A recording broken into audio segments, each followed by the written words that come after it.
And we need to reduce reliance on this costly external debt because, as I said, it reduces or increases your costs of production. Then, of course, we need to have financial sector reforms to increase availability of long-term capital. For example, reform of the pension and the retirement benefits sector. This is very critical. We have been going back and forth on this, but I think we need to consistently do it and do it efficiently.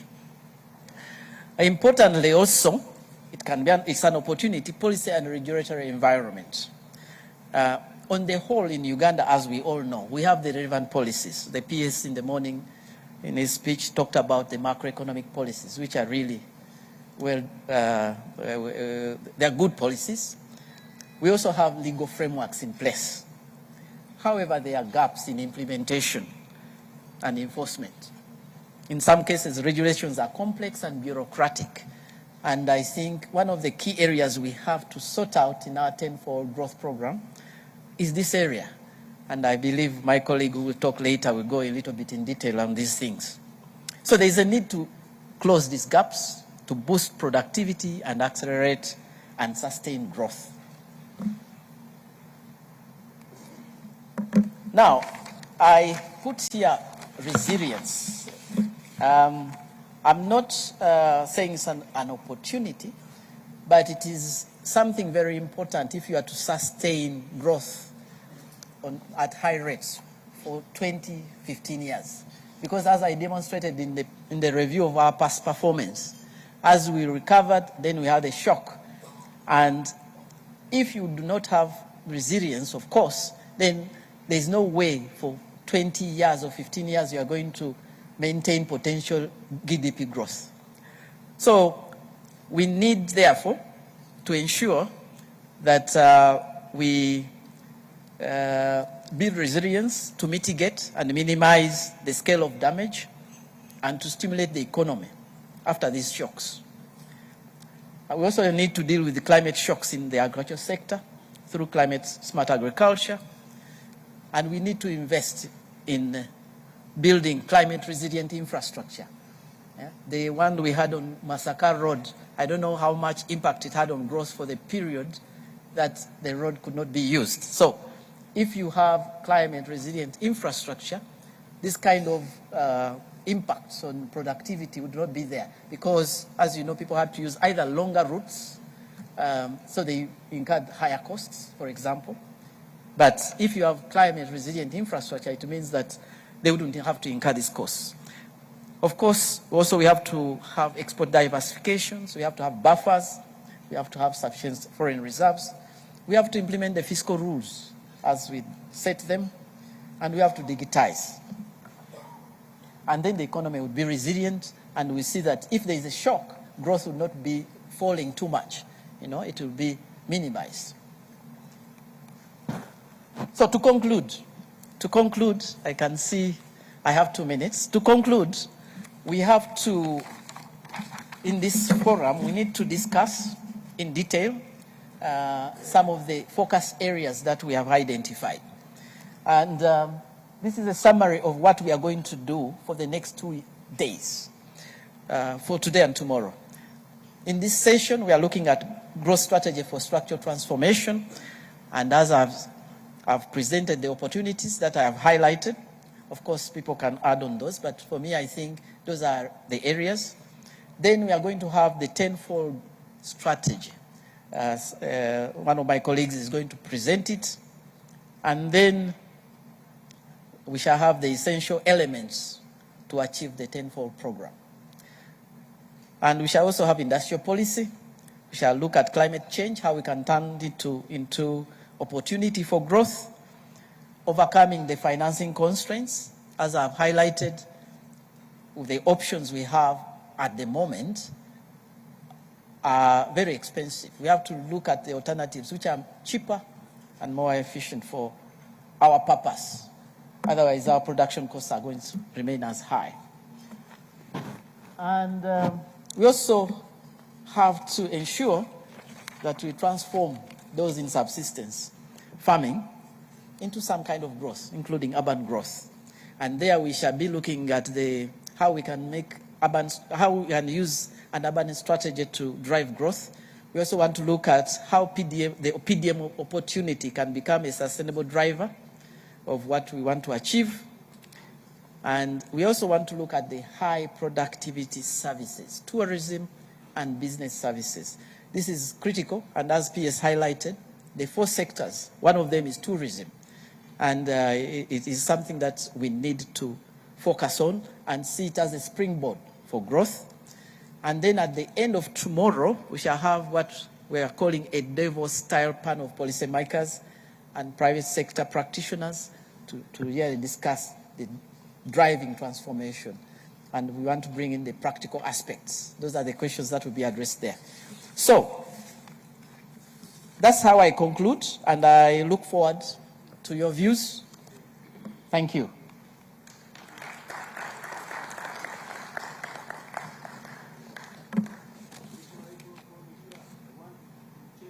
Yeah. It is working.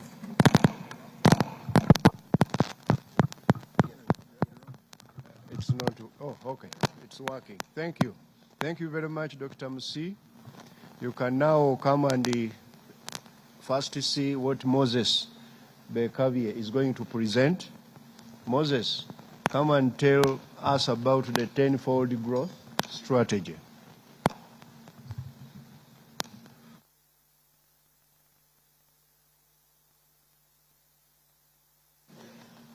Huh? 20 minutes. 10. Okay, 10 minutes, Moses. Summarize in 10 minutes. You are starting 5 minutes to 11.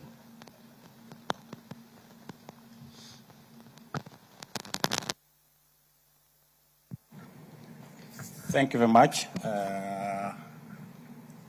Honourable Minister, PSST, and the organizers.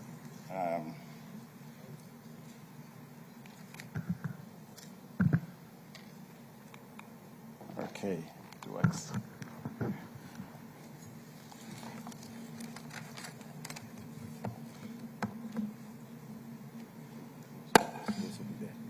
Okay. My name's Moses Bekavie. I'm a technical advisor in the Ministry of Finance. My role today is to run through the strategies, the strategic direction, the strategies for growing the economy tenfold.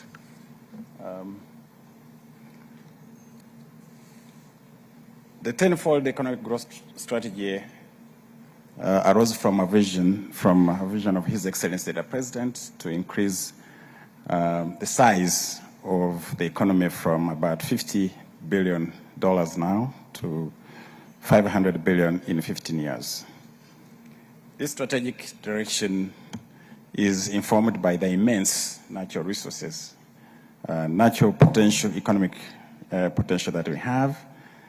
It is also driven by the need to create jobs, increase household incomes, and expanding enterprise and manufacturing, but also the need to expand exports, not only light manufactured exports, but also medium high-tech exports.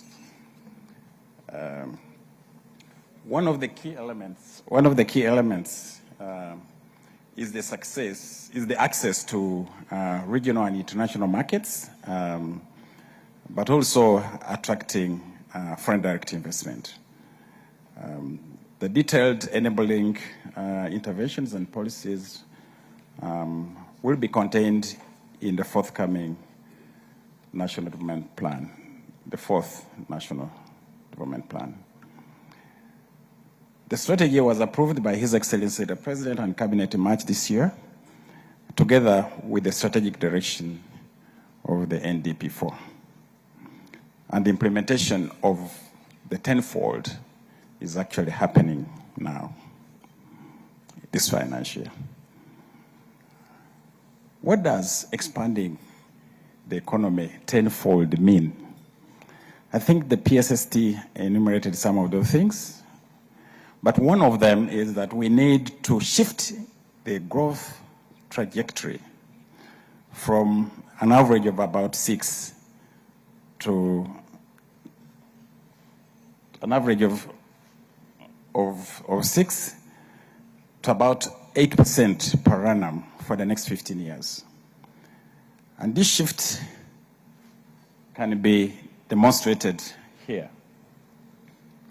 I'm trying to see the point. So when you look at the blue line, that's where we've been and where we've been projecting without the interventions of the tenfold growth. The impact of the tenfold growth will be to shift that growth path above the baseline that we are talking about here, and this is what it means. I'm trying to get back.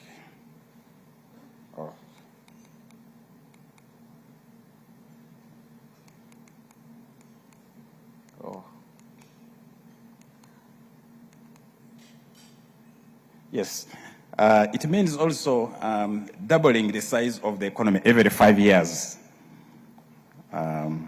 raising per capita GDP 6-fold, from 1,146 to about 7,000 US dollars. And then doubling the level of investment from the current about 20-25 to about 40% in order to close the savings investment gap. And then raise the share of exports in the GDP from 12% in 2022 to 50%, and also manufactured products in merchandise exports from 13 to 50, and the medium high-tech products from about 21% to 50%. These medium high-tech products are the products that are not final in terms of, let's say, if you have lithium, which is used in making batteries, you can actually process the raw materials to a middle level where then it can be exported, and then other products which require higher technologies can be manufactured. And also, it envisages increasing FDI inflows from the current 2.9 billion or 3 billion to 50 billion by 2040.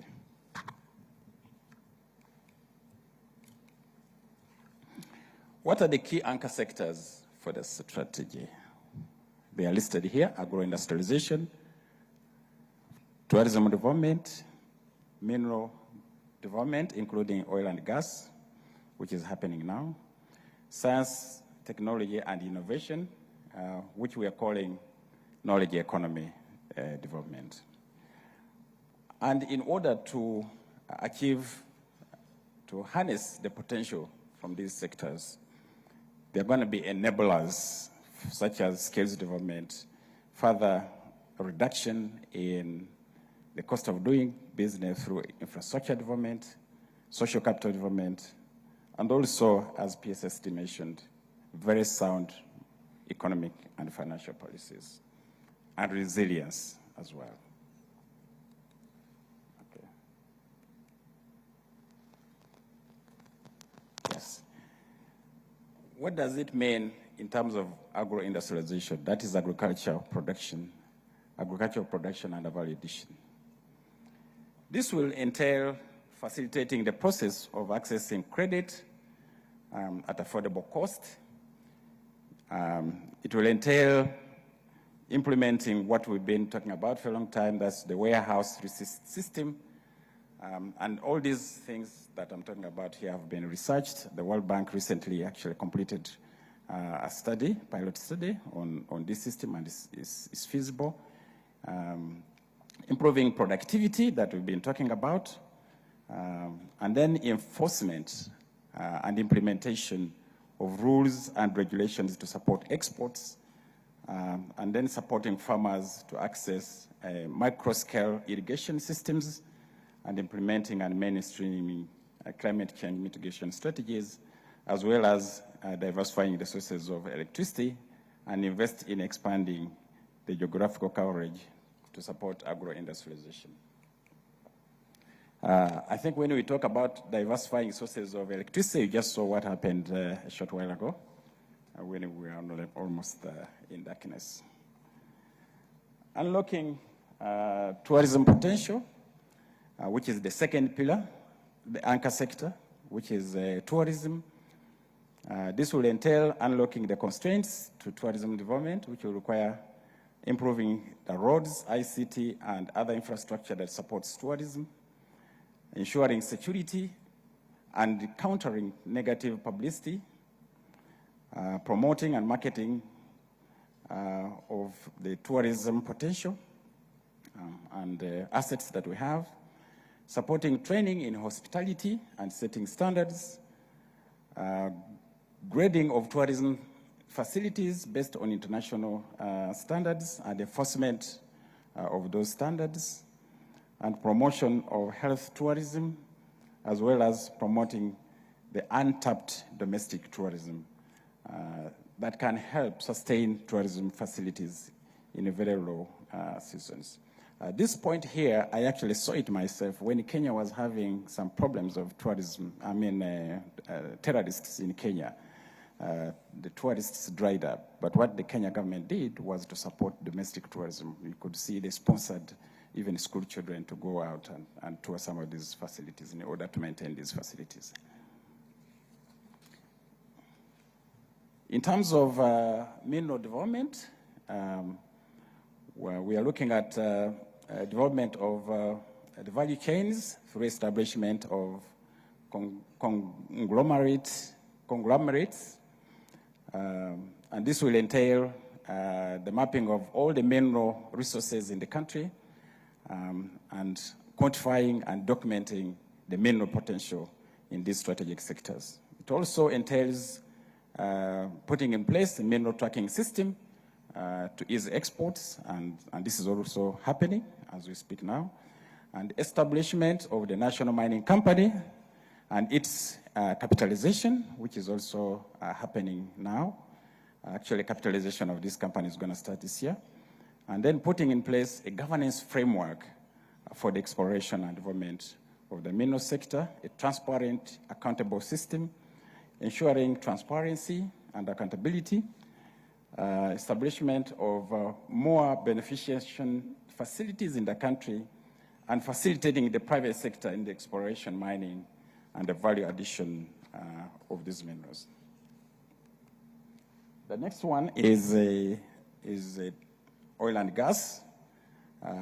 This has been an old story. What's happening is accelerating the construction of the pipeline, expediting the construction of the oil refinery, by government identifying strategic investors, completing the construction of the Kabalega International Airport. It used to be called Kabale, but now it's called Kabalega International Airport. We hope that that will be completed sometime this year. And then, which will support a number of not only the materials and equipment required in the oil exploration and production, but also in tourism, and promotion of the Kabalega, prioritization of the Kabalega Industrial Business Park that will include the petrochemical industries arising from the oil refinery, the EACOP activities, and the airport infrastructure. And then development of the refined oil facility at Bujuko, and then strengthening the Uganda Extractive Industries Transparency Initiative, which is so important in order to build confidence and credibility to the investors on the governance structure of these resources, and issuance of additional exploration licenses to increase production volumes. In terms of STI, we are looking at harnessing the power of the fourth industrial revolution, and the knowledge-based economy will require supporting R&D, which is research and development. Your slides, you are going ahead of them. So, can you put the slide of? Sorry. Ahead. Sorry. You have gone back. Sorry. Go ahead.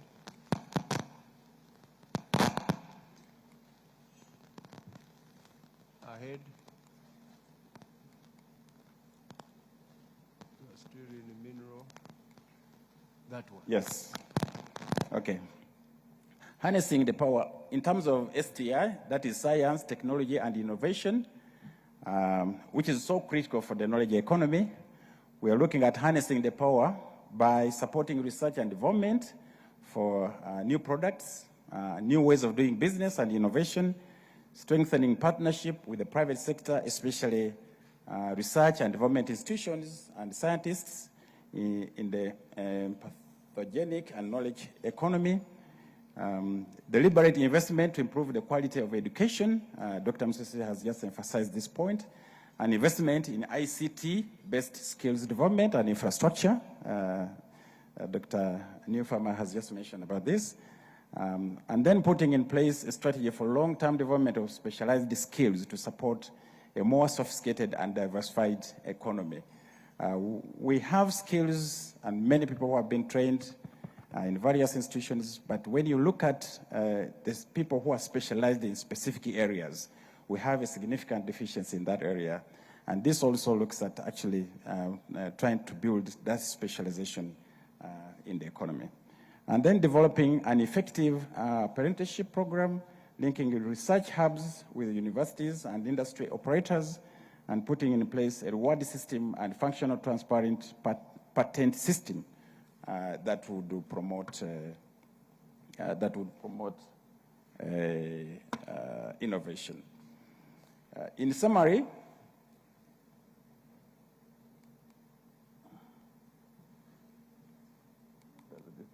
okay. In summary of what I've just said, a summary of the accelerator actions for the ATMs. The ATMs is the agricultural industrialization, tourism development, mineral development, including oil and gas, and then the STI. And these are summarized in the table. We are looking at agriculture, agro-industrialization. We are looking at commercializing and formalizing farming, and then track 2, developing and deepening validation in agriculture. In the tourism sector, we are looking at increasing tourism inflows 5-fold under the current arrangement, and then also doubling average spend per tourist and average stay per tourist on the second track. And then for the mineral-based development, we are looking at finalizing the quantification of mineral deposits and their transparent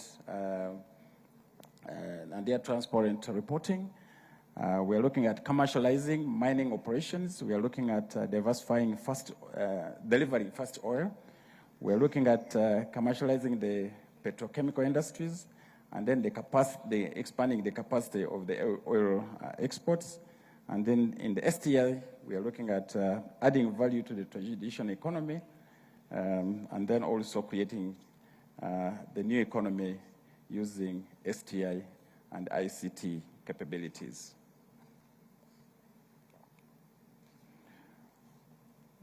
What are the experience of those countries that have achieved rapid economic growth, such as South Korea, Thailand, Malaysia, Singapore, and Chile, that actually expanded economic growth so rapidly in a space of about 2 to 3 decades? Based on evidence, it shows that those countries were able to access global markets with higher rates of growth of manufactured products and increased their share in the world export markets of these manufactured goods. They increased the productivity across strategic sectors. Productivity is a key word. If we are going to sustain high economic growth, we need to increase productivity in all sectors. Specialization, I've mentioned that, research and development, prudent economic policies that harness the comparative advantages, and also peace and security that enabled political stability. When you look at a country like Singapore, for instance, under that famous prime minister, one of the key things was actually improving governance and stability, including as well promoting and emphasizing meritocracy, meaning employing the best in the production processes, including the human resources. Then a constitutional order and respect for property ownership. And as I mentioned, the issue of meritocracy as a cardinal principle in decision making. The other one was constitutional order. I think I've mentioned that. Then improving coordination. No, sorry. Based on these lessons, what needs to be done different of 500 billion in the next years, the next 50 years, based on the experience of those countries, Korea,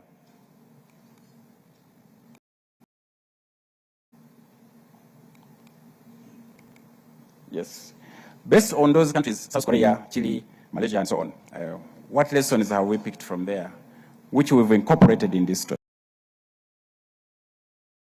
One of them is actually maintaining constitutional order, peace and security, and safety of personal property. The second one is actually improving coordination of government institutions in the context of the rationalized institutions of government. The government is right now undertaking rationalization of institutions, and this must happen, and it should be happening in order to improve efficiency of government institutions. Rebuilding effective and accountable public institutions, policy consistency to ensure effective implementation of government programs and interventions, so that there is predictability about when investors come here, for instance, they're predictable of government policies so that they can plan effectively. Enforcement of local content in government programs and investments to support and also support culture and creative industry. Digitization and automation, which is also important for curbing corruption and promoting efficiency. And then prioritizing access to exports, both regional and global markets. Because our markets, including, if we just said ESC or COMESA or even Africa, it may not be adequate, and it may not consume some of the medium high-tech exports that we're talking about. So we need also to penetrate into other global markets in Asia, Middle East, Europe, and America.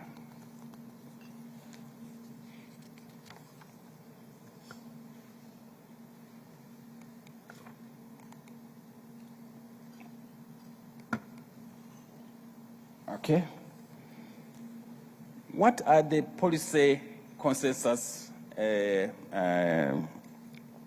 imperatives that we must adhere to in order to put in place all these pieces together? One of them is actually discipline. In the strategy, we call it team up. That you team up and then focus all the stakeholders on the strategic goals and approaches of achieving this strategy. The second one is order. When you talk about order, we are talking about fully implementing the existing laws and regulations. We have a lot of laws, policies, laws, and regulations, which are very, very good, actually, but their implementation falls significantly short of what is required. And you can see it here. You see, I get annoyed every evening when I see borders riding against traffic flow in the other direction and knocking down innocent, non-suspecting people crossing the road. All that need to change.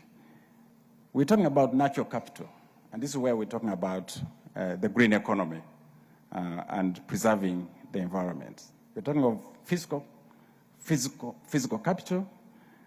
This is where we talk about infrastructure, including cross-border connectivity to markets, including what we are doing in partnership with DRC currently, where we are jointly developing the infrastructure there in order to ease trade facilitation for the region, but also the SGR that we're planning to connect Kenya with the East African countries so that trade flows can actually move without difficulty. And then I cannot overemphasize human capital development and productivity. Yeah. I guess you've been asking yourselves how this is going to be financed in order to move from about $50 billion of our the size of our economy today to 500, which is tenfold in 15 years. One of the key source of financing source is actually repurpose the budget in the current budget framework, which is already happening, which started this year and is happening and will continue. Improve allocative efficiency to focus on the anchor sectors that we mentioned in the context of fiscal consolidation, greater accountability for tax expenditures, improving the return on public investment, especially the projects, the many projects that we have. The return on investment is low. In some projects may be negative. All that need to improve so that there is a return on investment to sustain this growth.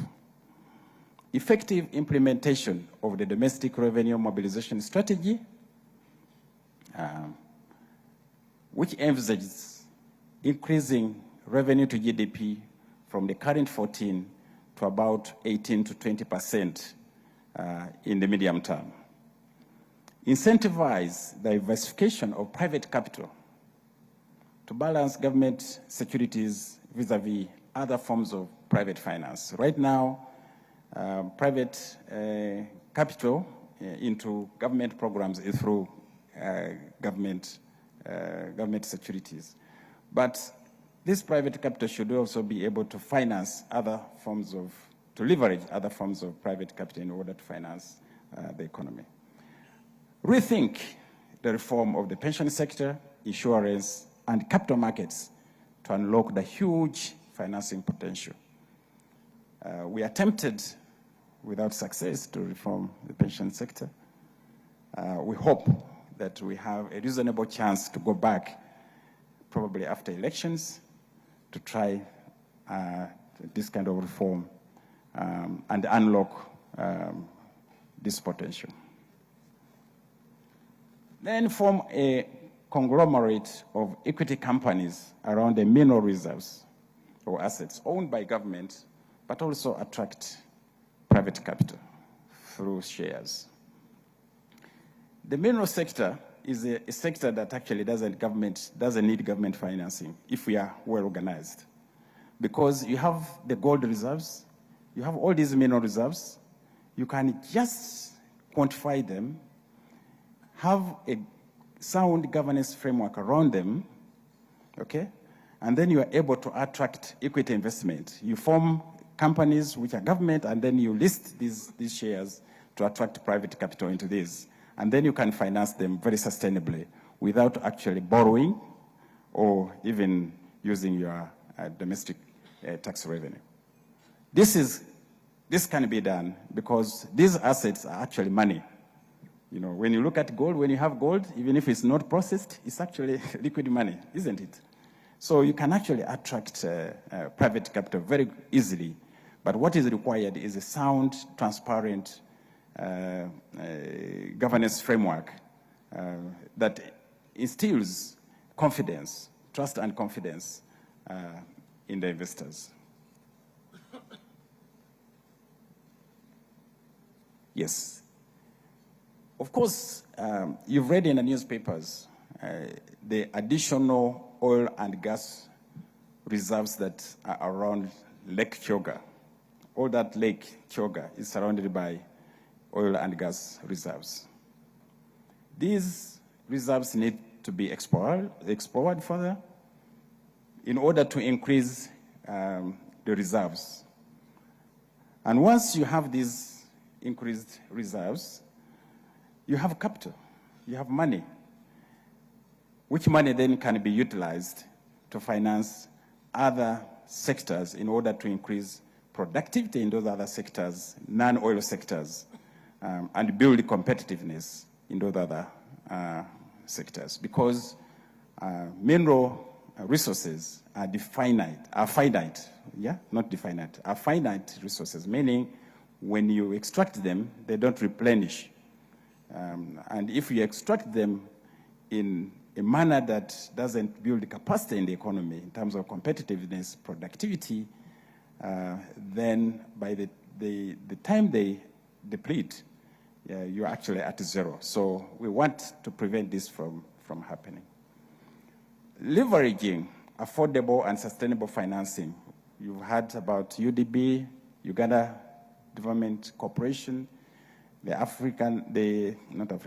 Agricultural Credit Facility, the Small Business Recovery Fund, EMUGA, ETC, microfinance, SACCOs, PDM, you know,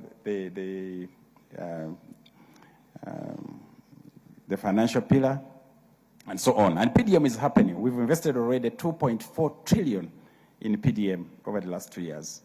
And that provides a significant resource for financing the economy going forward. Incentivizing and promotion of corporate debt financing, you know, such as corporate bonds. But reforms at policy level, at governance level, are required in order to unlock this kind of strategic finance. Of course, attracting more FDI. This is FDI, I'm sorry. Through sound economic and financial policies, infrastructure development, further infrastructure development, reducing the cost of doing business, improving governance, and so on and so forth. And then PPPs, and also diversifying public finance options by implementing what we call the public investment financing strategy. That strategy was launched some time back and has a range of alternative financing options that should be leveraged, should be implemented in order to provide financing for the tenfold.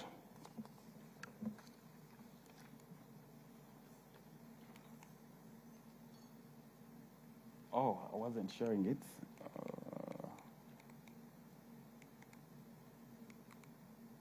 Yeah. In conclusion, Chairman, in conclusion,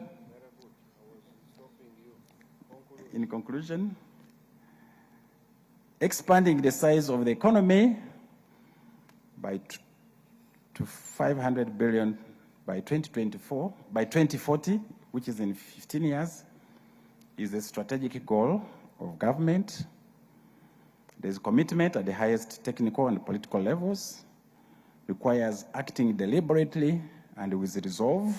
When we talk about deliberately, I recently went to Tanzania and I saw what the Tanzanians are doing for the SGR.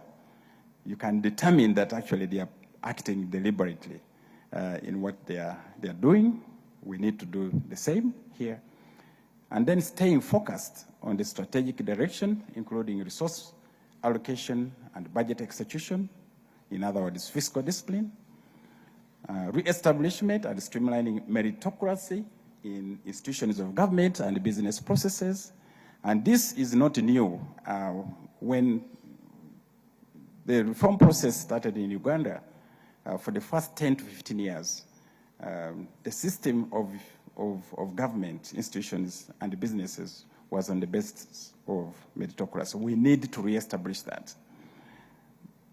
Building strong partnerships with the private sector to improve efficiency and effectiveness of resources, increase productivity, fight corruption, and leveraging untapped financing options, as I mentioned. And then strengthening resilience, which has been mentioned, and putting in place strong mitigation measures to manage emerging risks, including climate change. So it is through putting together all these blocks and elements that this is going to happen. In other words, we are saying that we have to change the way we do business. And once we build consensus around this, then we shall achieve the tenfold. Thank you so much. Thank you. Thank you very much, Moses, for that presentation. You can also sit down. Now, Tim, you can come up. You know, Tim is a visitor. He has come to Uganda. We shall give him 20 minutes to summarize. In Uganda, we are a bit hospitable and generous. Tim, 20 minutes. Thank you. Thank you. That's very generous. It's wonderful to be here, and I think it's still the morning, so good morning to everybody. And as the Director of Research for IGC, I must say I was extremely glad to see Dr. Musisi's presentation this morning, which showed that growth rates doubled after the first Economic Growth Forum. So I suspect that after a few more of these, I think the tenfold strategy will be pretty met. Triple. Is the pointer here for the slides? Moses, did you take our pointer?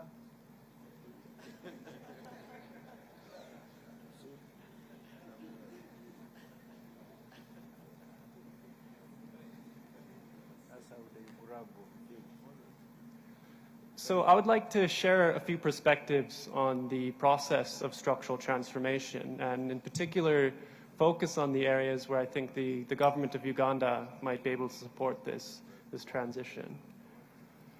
And from my perspective, when I think of structural transformation, I like to view it as a shift or a movement of labor, individuals out from subsistence activities, often in agriculture, and into specialized productive wage work, where workers are producing diverse products and services. And it's this movement, whether this happens in manufacturing or services, it's this movement which ultimately results in good jobs. And I think that's effectively the goal of structural transformation. The natural question is, what can the government do to facilitate this transition? And in my talk today, I'll highlight 3 transformations where I think the government can play a role. The first is in enabling individuals to access markets for the first time, getting labor to move into the market economy. The second key transformation will be the emergence of firms and businesses that create jobs that allow individuals to move from self-employment into wage labor. And the third transformation is how can we foster the growth of these businesses and enterprises to make investments into technology and become productive and grow. And ultimately, that is what will lead to specialization and a diverse, complex economy. So I'd like to begin by framing some conceptual ideas around structural transformation and looking at the historical perspective across different countries. I like to use this idea of the arc of development, which is moving from these subsistence activities all the way over to specialized work. And the first transformation that I've mentioned was this marketization of work. Subsistence activities comprise the majority of Uganda's economy, especially in rural areas, usually on the farm. The first step is getting these individuals to enter the economy, entering markets, enter the money economy, by allowing them to perhaps sell goods and services for the first time. So they need to enter markets. That's the first transformation we need. The second transformation is this shift from paid work, often self-employed, into work which is organized within businesses and firms. That requires firms to emerge, whether that's in the city or in rural areas, whether that's in manufacturing or services. So we need these firms to develop, to create these job opportunities. And then the third and final transformation is to create specialized occupations and specialized work. So moving from the basic occupations and products that small firms might be producing, and then having these firms grow, become more productive and innovative, to then diversify the range of occupations they offer, but also the set of products that they produce in the economy. And if we look at the data, a lot of these transformations are evident across the different countries in the world. I recognize these are small graphs and it might be a far leap, but let me explain what I'm trying to show. Focus on the first row, the top two graphs. On the vertical axis is the share of the labor force that's employed in a particular sector. Top left is agriculture. Top right is manufacturing and services. And this is showing the relationship, as we're all familiar, across countries around the world. So the horizontal axis is income per capita. As countries become more developed, we know that the agricultural share of the workforce falls and that the non-agricultural share increases. That is, by definition, structural transformation. But what's interesting is the two graphs below that. So what this is showing is for each sector, for agriculture and for manufacturing and services, it's looking at another transformation that's happening, which is a change in the composition or the nature of work. Even within agriculture, we see a decline in self-employment. So initially, at the earliest levels, agricultural shares are falling, and a lot of that still is happening in self-employment. So individual farmers are just selling to the market. But over time, those who remain in agriculture increasingly engage in wage work. So they're working for firms, agri-businesses, not just the small farmers selling their own products.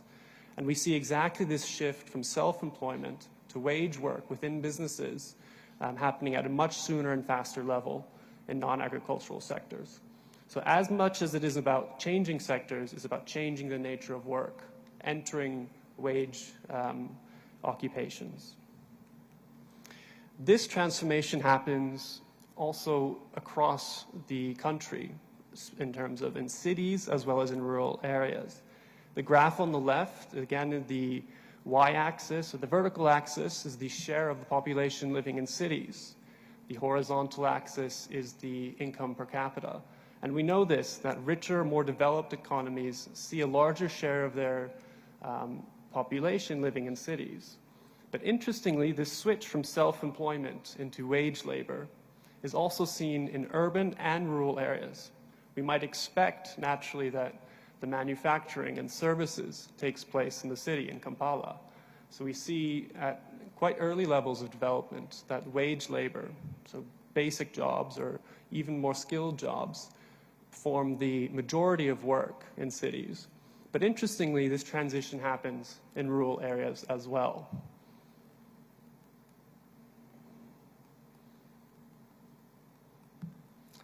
What does this transformation mean? So as we're shifting into wage labor, we're working in firms and businesses. Over time, as the economy is growing, we see a diversity in the number of occupations. So this graph on the left, you can think about this as a menu of every single job type or occupation in the economy. If you look at the length of that menu, the menu is becoming longer and longer as an economy grows and becomes more sophisticated.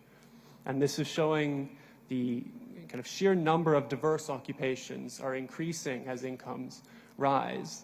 And where do these diverse occupations come from? They come from the businesses. These diverse occupations are taking place with wage labor. It's not from self-employment. So as part of this transformation, we're seeing greater diversity in occupations. And what does that diversity in occupations result in? It results in a complex and more diverse product space as well. Some of you may be familiar with the concept of economic complexity. That is what's being shown on the horizontal axis here. This time it's a bit flipped, sorry.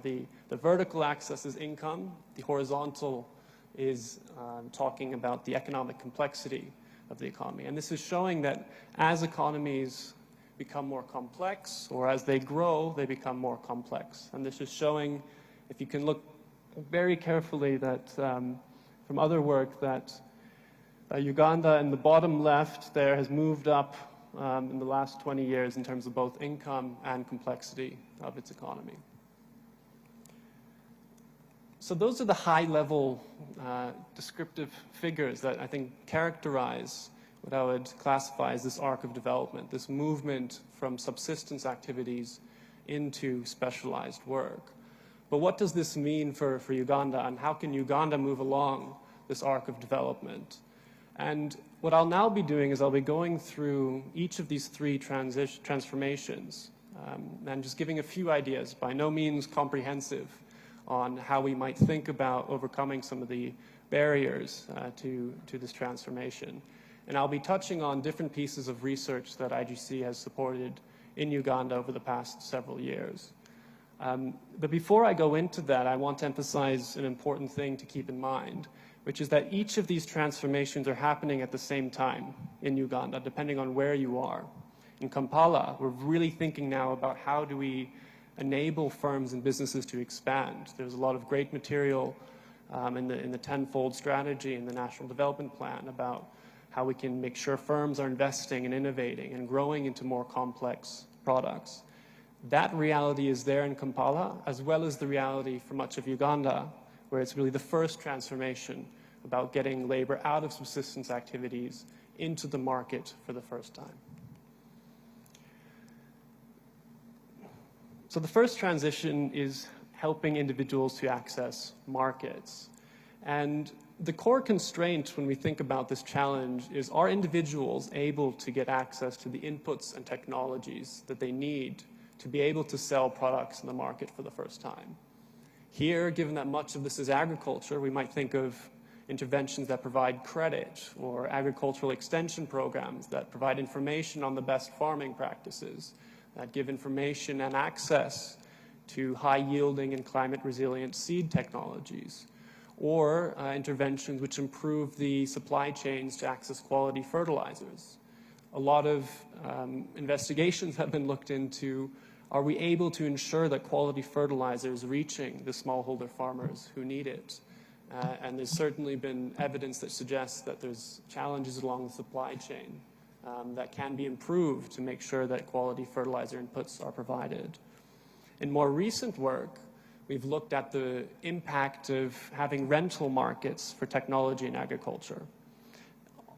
An individual farmer may not be able to afford a tractor or other agricultural machinery by himself, but as a community, if there's a market to be able to rent this technology, that might allow them to expand their production and have greater agricultural yields that are not just for self-consumption, subsistence, but also allow them to sell their excess to the market.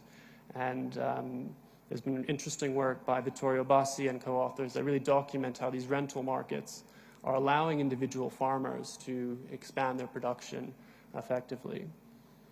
I'd also like to highlight what I think is a very promising ongoing intervention, which is the parish development model. That's really targeting exactly this stage of trying to move individuals out of subsistence activities into markets, into the money economy. And one interesting pillar of this is the interventions on financial inclusion, such as the parish revolving fund, which is giving credit through different loan organizations to allow individuals to make this leap into the market economy. So I think that's a very promising and high potential area to think about interventions. The second transformation is on how we can enable new enterprises to emerge. Here the question is, are businesses able to get the core factors of production they need while servicing a local market?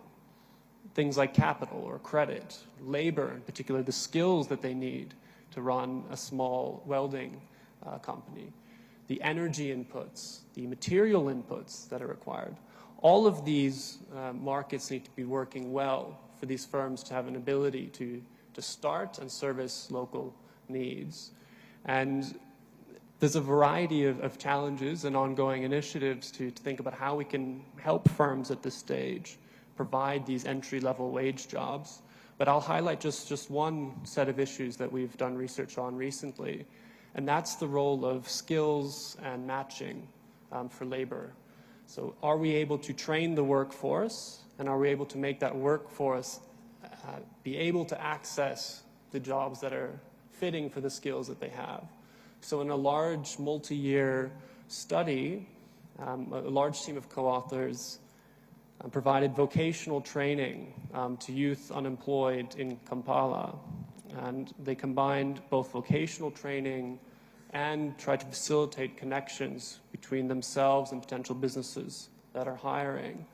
And they found that even training in relatively basic but desirable occupations, whether that's welding or motor mechanics, tailoring, hairdressing, catering, Just providing those skills allowed the youth 6 years later on to have a higher likelihood of being employed, and being employed in a good job, which I'll be defining as jobs that match the skills that they now have.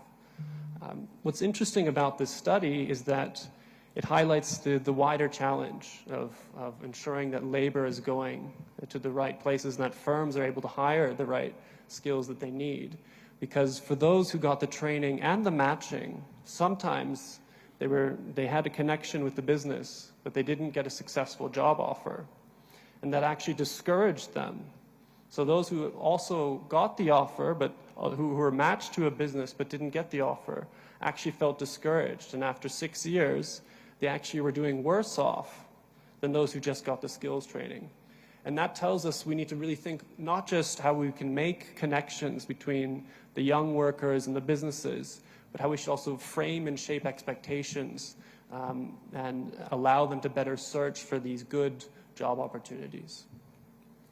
The third transformation, which I'll talk about, is the big picture of how we can use institutions and an infrastructure to encourage investments into technologies or changes in production processes for firms that allow them to raise productivity over time. So this is really the bread and butter of sustained economic growth and development. And here we really think about property rights. So the big challenge in Uganda is land and how that might constrain the ability for some businesses to expand their production and consolidate land. Capital markets, not just credit, but also markets for risk and insurance will be important here. Trade policy. Are these firms that is necessary for them to make these investments and reach a wider market? And within this, I think there was a lot of wonderful ideas and initiatives presented in the first two presentations in the 10-year growth strategy, talking about how we can encourage, for instance, research and innovation within firms, or how we can encourage investments in particular sectors like tourism and minerals. And I think there's a lot of great thought into that. But one thing that I'd like to touch on, which poses a challenge for us to think about, is that even when we're thinking about these larger businesses who maybe employ 20 or 30 individuals, it's not often the case that they're managed like a business. So they're really operating almost like a siloed company where you have a few individuals producing this, another few individuals producing that, a few more producing this product. And so even though they're a large business, they're really siloed. And what that means is across different sectors in Uganda, we've seen that there's been a difficulty in some large businesses finding this ability to specialize and really move into these specialized, highly value-added types of products. And what that means is across sectors, there can be quite a large difference in the return on investment that certain interventions like capital grants might have, depending on even things like how these businesses are organized and structured. So it's worth thinking carefully, both at the micro level and the sectoral level, about how these interventions might help overcome some of these challenges. So what I'd like to do in the last few minutes that I have is to, I suggest, preview the next session on the role of industrial policy.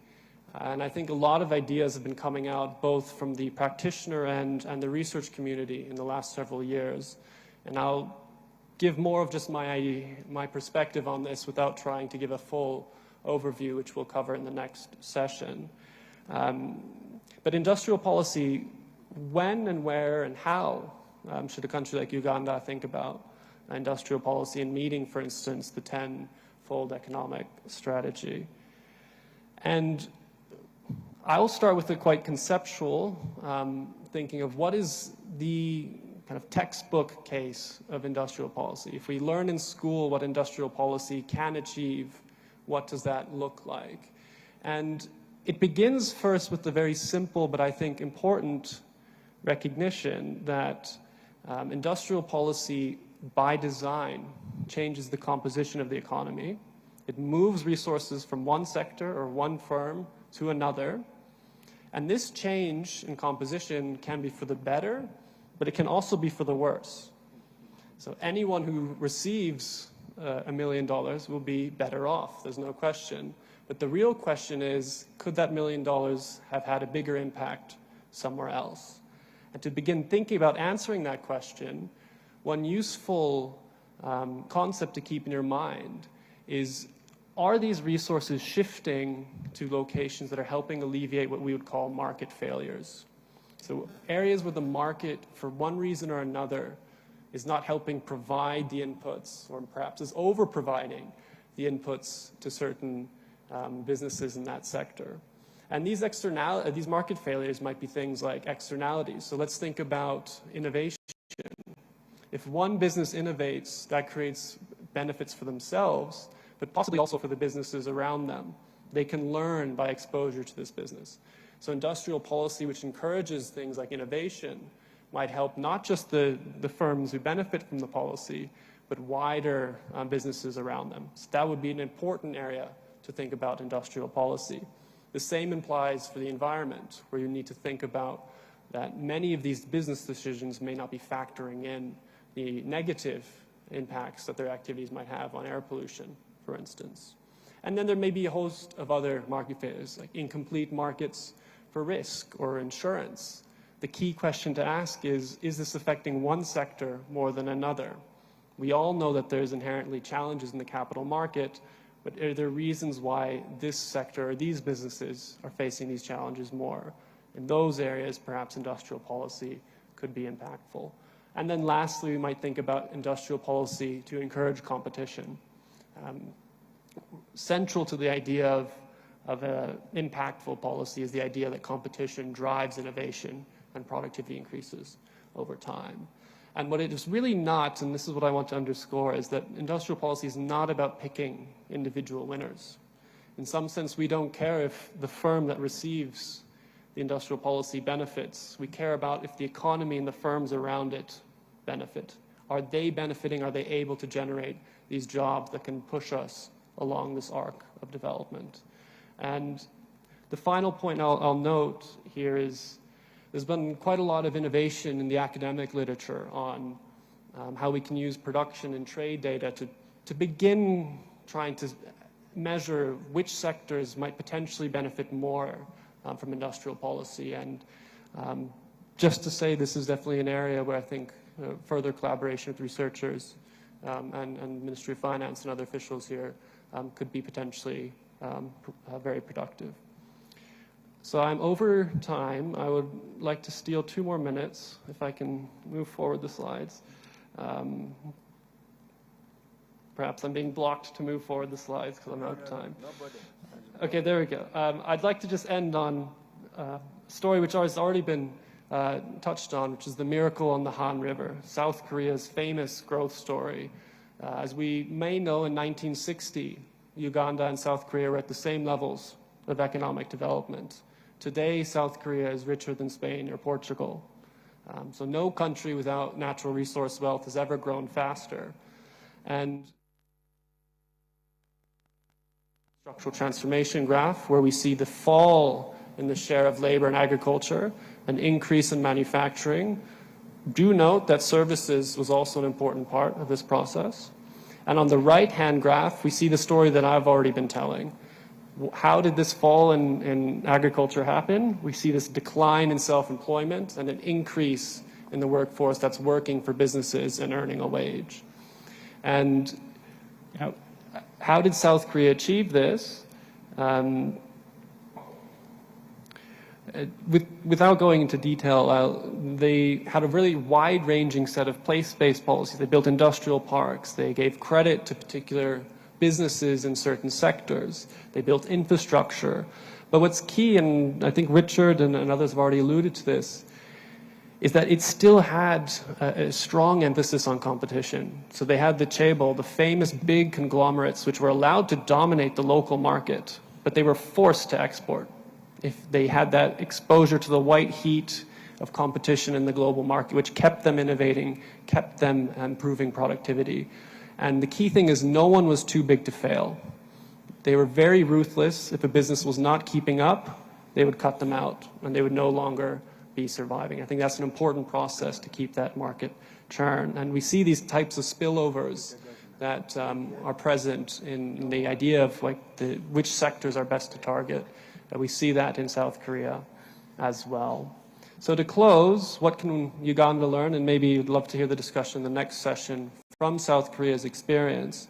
I'd just like to highlight 3 points. The first is there was an extremely committed and effective bureaucracy that had strong will to implement and was not afraid to allow firms to fail or to do difficult things. That was essential for the delivery of the industrial policy.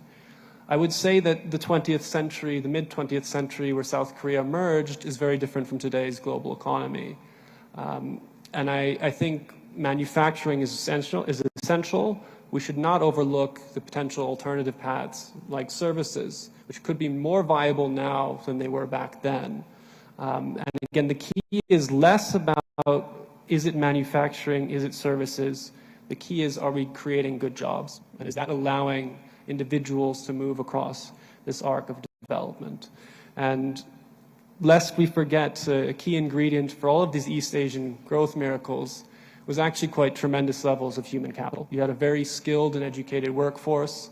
A large share of the increase in growth that they experienced was actually just educated women entering the labor market. And so we shouldn't forget about these fundamental investments into human capital and productivity, and that in itself will help sustain these drives. So thank you very much. I'm sorry for having gone a few minutes over, but looking forward to the discussion. Thank you.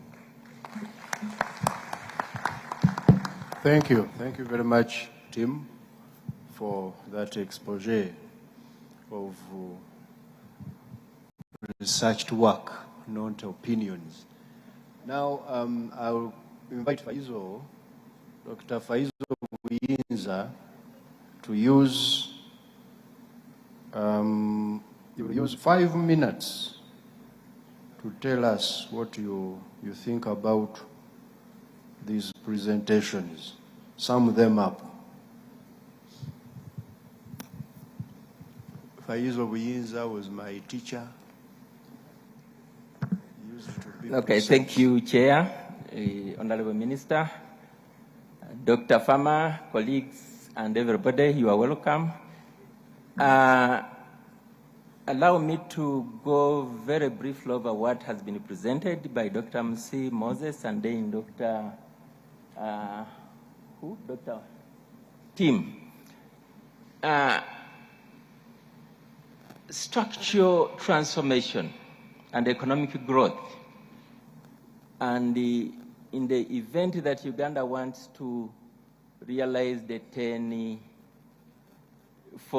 growth from 50 billion to 500 billion GDP is a bit challenging, but my discussion is going mainly to focus on 2 things that personally I think if we are not selfish, it is what should take a precedence in all the strategies, the discussion that has been presented to move forward literally in a transparent manner. That is, I'll focus on issues of institutional reform and then policy reform. That's where my discussion is going to mainly focus. One, when you look at Uganda as an agro-based economy, where almost 70% of the population derive livelihood from agriculture, what is the main obstacle in agriculture that we, as one of the anchor sectors of agro-industrialization? What are the key challenges personally I observe? One, that's where I say that there is institutional reform. As farmers struggle elsewhere, before we think of industrializing or agro-industrialization, the issue is, what are the measures in place that are going to ensure sustainable productivity growth in the agriculture sector, such that there is a sustainable and reliable input to the agro-industries. The challenge farmers face now is where government has failed to put in place transparent and regulatory measures on the farm supply input. That is in terms of quality. the ministry or the department of the Uganda Bureau of Standards has let down Ugandans on this. Farmers are buying fake products, fake inputs, they are losing their animals, they are losing the farm output, and therefore, in that regard, there is no, anyway, the sustainable agro-industrialization will take place if that constraint is not what? Is not addressed. The second thing is the tertiarization of the industry. We are talking about skills development as key input for all the sectors, be it the industrial sector, be it the service sector. They all need adequate skills, skilled labor. Where has the government gone wrong? Government liberalized the economy and it opened up private education in Uganda. But now the challenge is our education sector fair? The answer is no. In regard to the 10-fold growth we are looking at, we cannot realize this with the current policy of education. Everybody is a witness that a nursery school pays more fees than a university student. Where can you find that? 2, look at the equipments in the different secondary schools. Where are they going to get the skills, these students, or these pupils, these students across the country? Apart from the urban-based schools, where you can find a computer. Somebody studies up to senior 6 when he has not seen a computer, and we don't look at such Ugandans as the potential human resource to enhance our 10-point program. So there is a need or an urgent need by government to think about reversing the way the education is being managed in the country. Then another issue was about investment. We are looking for financing of private investment. The startup capital in Uganda, when you look at the data, 70% of the startup firms, they use 70% as personal savings.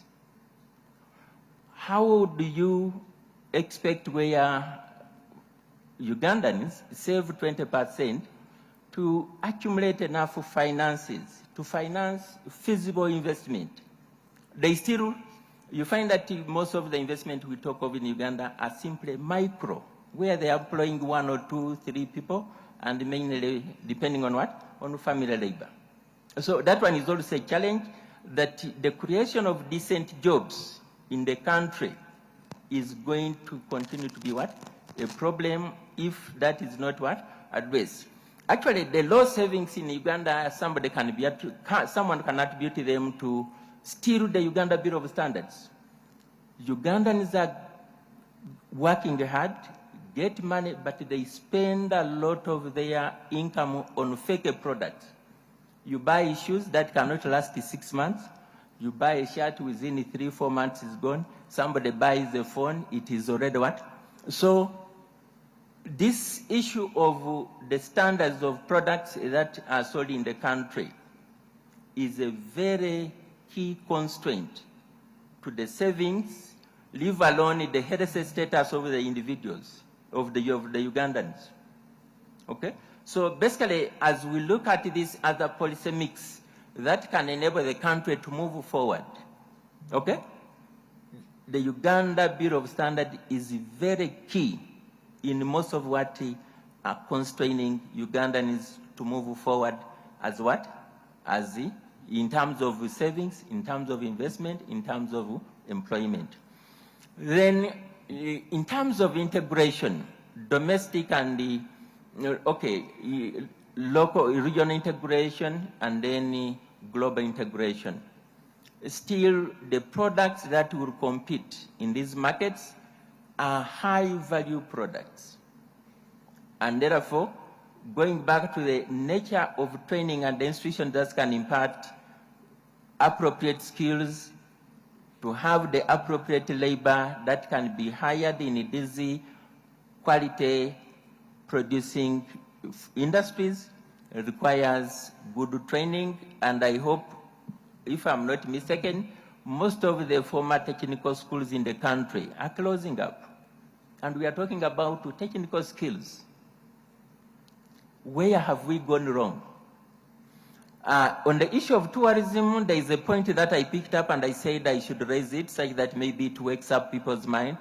There is an issue of health tourism. I can debate.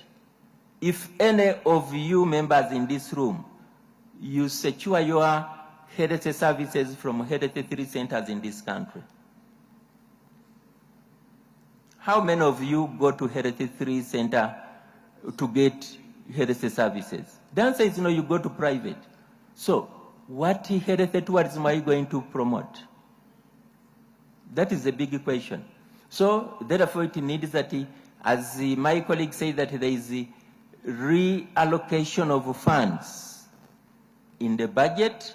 We needed to think so much to invest in the health what? In the health sector, such that we can have a health population, a health labor force, and then we can see that the country can move forward in terms of sustainable productivity, and then we realize what?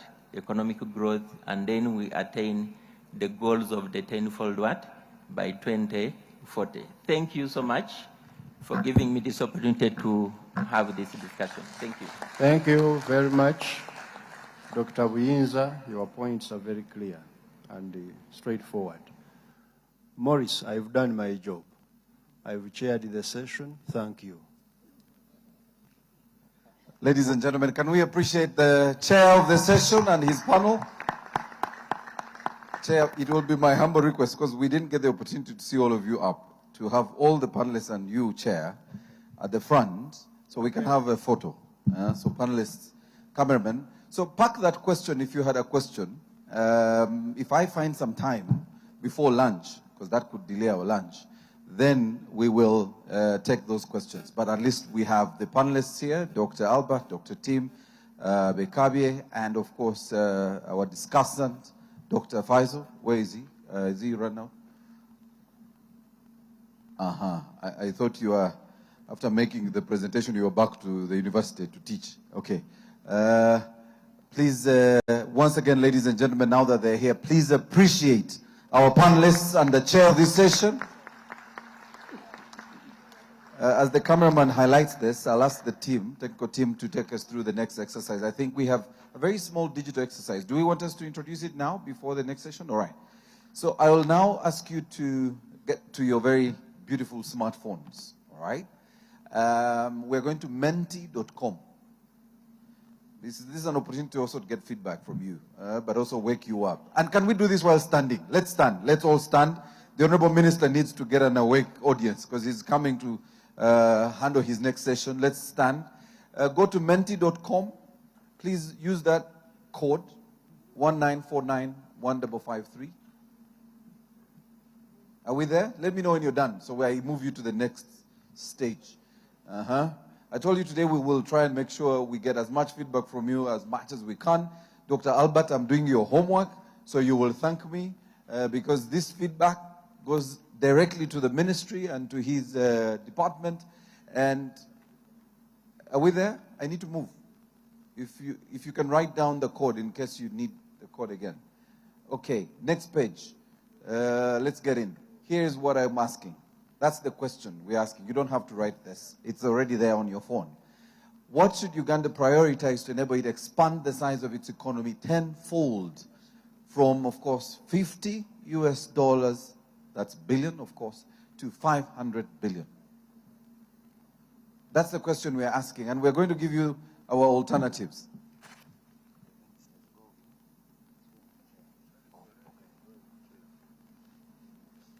All right, there we go. So we are giving you the options. We want you to pick an option.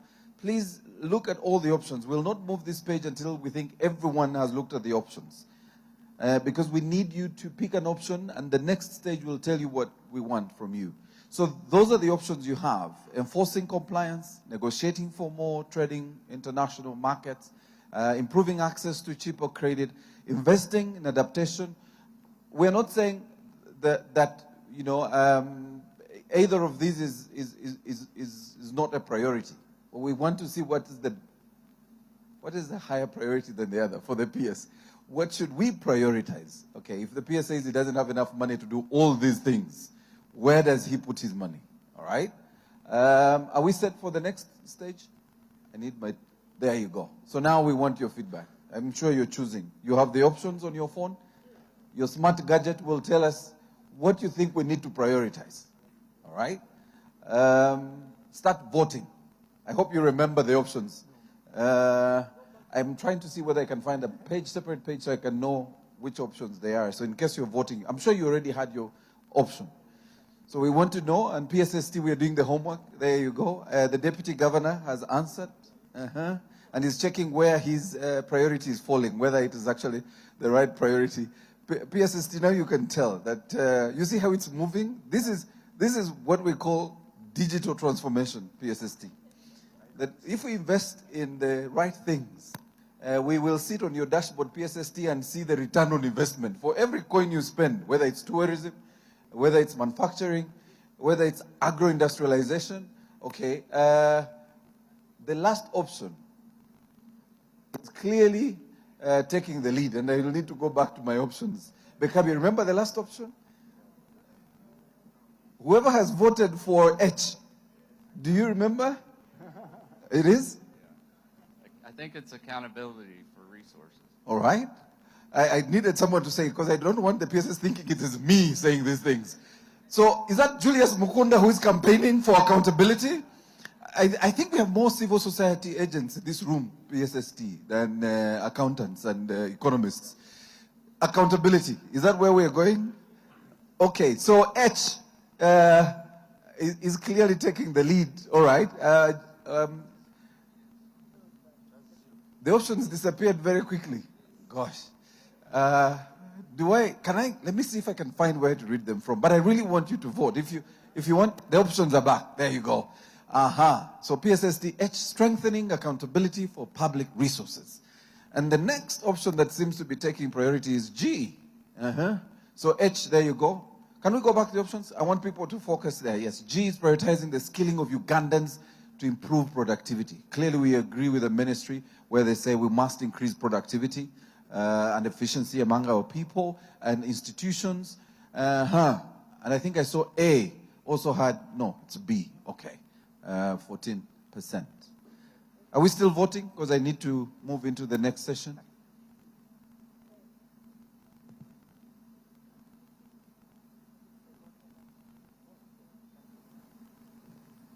All right, please take your seats. Please take your seats.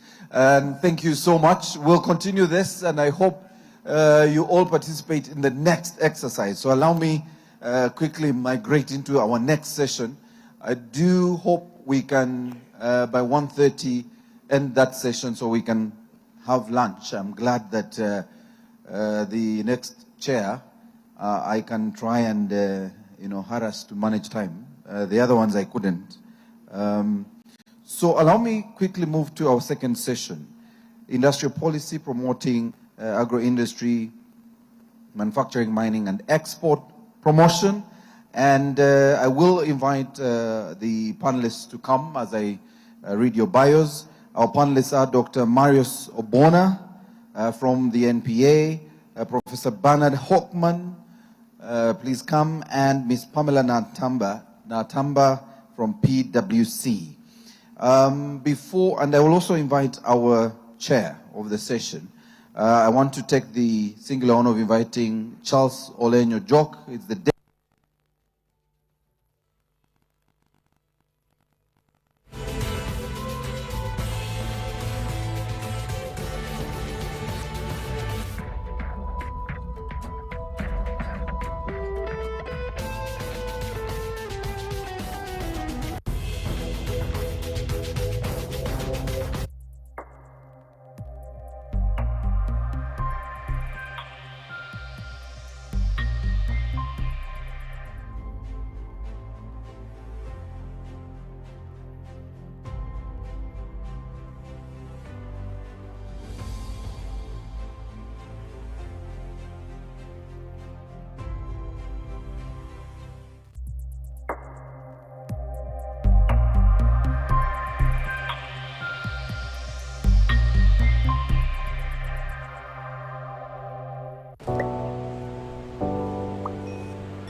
UBC Radio 98 FM. Maru dus UBC Radio.